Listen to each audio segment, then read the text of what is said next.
নারী শাড়িতেই সুন্দর।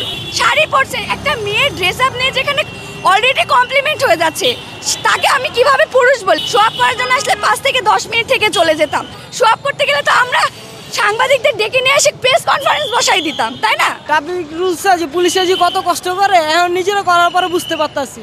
কারণ বেশিরভাগ রিক্সা আর বাইকেরা এগারো রুলস বুঝাইতে পারি না, এগারো মানাইতে পারি না। আসলে এখানে তো শো আপ করার কোনো বিষয় ছিল না। তাহলে তো বলতে গেলে যারা আন্দোলনের নাম ছিল তারাও শো আপ করার জন্যই নাম ছিল। কেউ কি জানতো যে সরকারের এত দ্রুত এত তাড়াতাড়ি তাকে নামাইতে পারবে? এটা কখনো কেউ ভাবছিল? কেউ তো ভাবেনি। আমরা যে কোঠার বিরুদ্ধে, আমরা তো জাস্ট একটা সিম্পল একটা দাবি নিয়ে নামছিলাম যে আমরা কোঠা সংস্কার চাই। আমরা কি জানতাম যে এত কিছু হয়ে যাবে? আমার ভাইদের এইভাবে হত্যা করা হবে, আমার বোনদের এইভাবে হত্যা করা হবে? এটা তো জানতাম না। এখন নাই, আমরা যদি ট্রাফিকটা কন্ট্রোল না করি তারা কারা করবে? আমরা ভার্সিটি পোলা পাই না, এটা তো আমাদেরই একটা রেসপন্সিবিলিটি। যেহেতু আমরা আন্দোলন করেছি, আমরা কোঠা সংস্কার চেয়েছি, সেহেতু আমাদের একটা দায়িত্ব থেকে যায়, দায়িত্ব থেকে আমরা এটা করেছি। It's not a show up. তাহলে তো আমরা শো আপ করতে গেলে তো আমরা সাংবাদিকদের ডেকে নিয়ে এসে প্রেস কনফারেন্স বসাই দিতাম, তাই না? আসলে এটা তো আমি বলতে পারবো না। অনেক নারী শাড়িতেই সুন্দর, নারী শাড়িতেই পছন্দ। আমি শাড়িতে কমফোর্ট না, অন্য একজন শাড়িতে কমফোর্ট। সেখানে আপনি কি করবেন, কি বলবেন?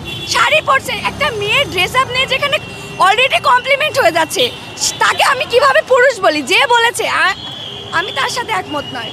কে কি পরে আসলো কেন? আমরা কোন স্বাধীন দেশের নাগরিক আমরা, তাহলে স্বাধীনতা কোথায়? শাড়ি পরে আসলো কি শেরওয়ানি পরে আসলো, ইটস তার বিষয়, তাই নয় কি? এখন এর মধ্যে অনেকেই কিছু টিকটকার আছেন যারা এসে, কিছু ইউটিউবার আছেন যারা জাস্ট শো আপের জন্য আসছে হয়তো, বাট যারা লিগেল কাজ করতেছে তারা তো কাজ করতেছে। শো আপ করার জন্য আসলে 5 থেকে 10 মিনিট থেকে চলে যেতাম। আমি সকাল 7টা থেকে বের হই পুরান ঢাকা থেকে, এখানে এসে কাজ করে চলে যাই রাত 9টায়, বাস যাইতে যাইতে 10:30 11টা। তাহলে এটা আমি শো আপের জন্য করছি? খুব ভালো লাগছে, দেশের জন্য কিছু করতে পেরে নিঃস্বার্থভাবে অনেক ভালো লাগছে। কিছু কিছু আছে যারা আইডি কার্ড ছাড়া, তাদের ব্যবহারগুলো খুবই খারাপ হয়। যারা আইডি কার্ড সহকারে থাকে তাদের ব্যবহারগুলো ইনশাল্লাহ ভালো হয়ে থাকে, কারণ আমরা ভালো পরিবার থেকে বিলং করে থাকি। যারা শিক্ষিত হয়ে থাকে তারা এইসব ব্যবহার করে না। আগে আমরা পুলিশকেও মনে মনে অনেক কিছুই বলতাম, এখন পুলিশের জায়গায় আমরা থেকে বুঝতে পারছি যে তাদের কষ্টটা কোথায়। এই যে রোদে দাঁড়িয়ে করতে হয়, বৃষ্টি হচ্ছে একটু আগে, এইটাও করতে হয়েছে আমাদের। ভাই আগে নিজেরা যখন ভঙ্গ করতো বা ট্রাফিক রুলস আছে, পুলিশে যে কত কষ্ট করে এখন নিজেরা করার পরে বুঝতে পারতাছি।